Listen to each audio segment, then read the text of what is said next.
Informasi selanjutnya, sidang vonis penganiayaan berat dengan korban David Ozora digelar Pengadilan Negeri Jakarta Selatan hari ini. Pada sidang pertama, Majelis Hakim Pengadilan Negeri Jakarta Selatan menjatuhkan hukuman kepada terdakwa Shane Lucas selama 5 tahun. Menurut Majelis Hakim, Shane telah terbukti secara sah dan meyakinkan melakukan penganiayaan berat terhadap David. Dalam sidang vonis, hakim mengatakan Shane Lucas tidak menolak, berkehendak untuk mengetahui merekam adegan yang dilakukan kepada korban David.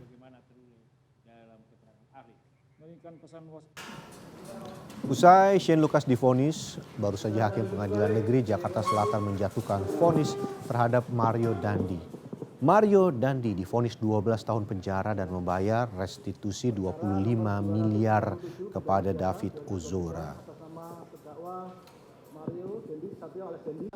Terdakwa Mario Dandi Satrio alias Dandi telah terbukti secara sah dan meyakinkan bersalah melakukan tindak pidana melakukan penganiayaan berat dengan rencana terlebih dahulu.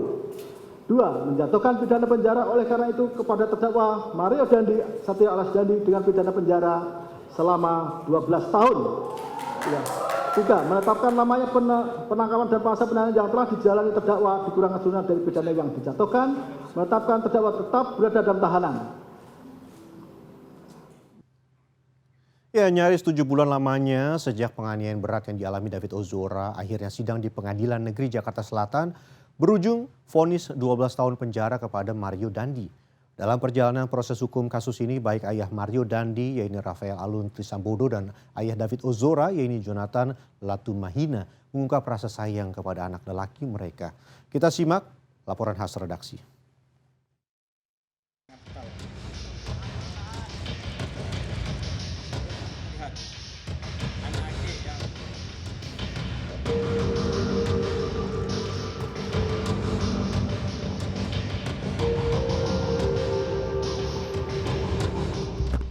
Tambahin rekan-rekan, di sini MDS 20 Februari 2023, sekitar pukul setengah 9 malam, penganiayaan berat dilakukan oleh Mario Dandi terhadap korban David Ozora di sebuah kawasan perumahan di Pesanggerahan, Jakarta Selatan.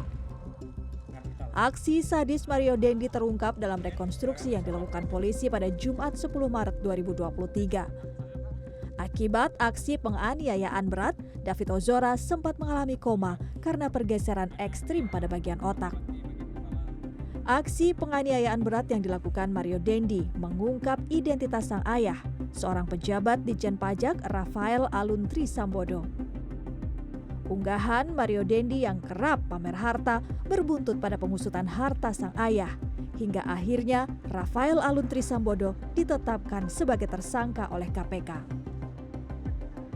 Kasus penganiayaan berat oleh Mario Dandi dengan korban David Ozora tentu menguras emosi kedua pihak keluarga.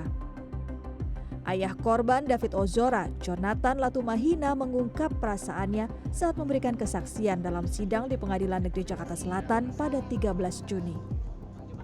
Dalam kesaksiannya, Jonathan Latumahina mengungkap dirinya sangat marah mengetahui anak lelakinya dianiaya dengan sadis. Jonathan bahkan mengungkap dirinya sempat berpikir membalas hal yang sama kepada Mario Dandi. Kalau saya bilang sebagai orang tua ya yang saya lihat sehari-hari, bagaimana anak 17 tahun yang dulu jago basket dan lain-lain sekarang mandi aja nggak bisa. Mandi aja nggak bisa. begitu. Di sisi Mario Dandi, sang ayah Rafael Alun Trisambodo tengah menjalani sidang pidana korupsi. Rafael Alun didakwa menerima gratifikasi 16,6 miliar rupiah bersama istrinya Ernie Meike Torondek yang saat ini berstatus saksi di KPK. Meski dibuat sulit oleh anaknya, Mario Dandi, Rafael Alun saat sidang Rabu 6 September mengungkapkan isi hatinya kepada Mario Dandi. Rafael mengungkapkan dirinya selalu menyayangi Mario Dandi apapun yang terjadi.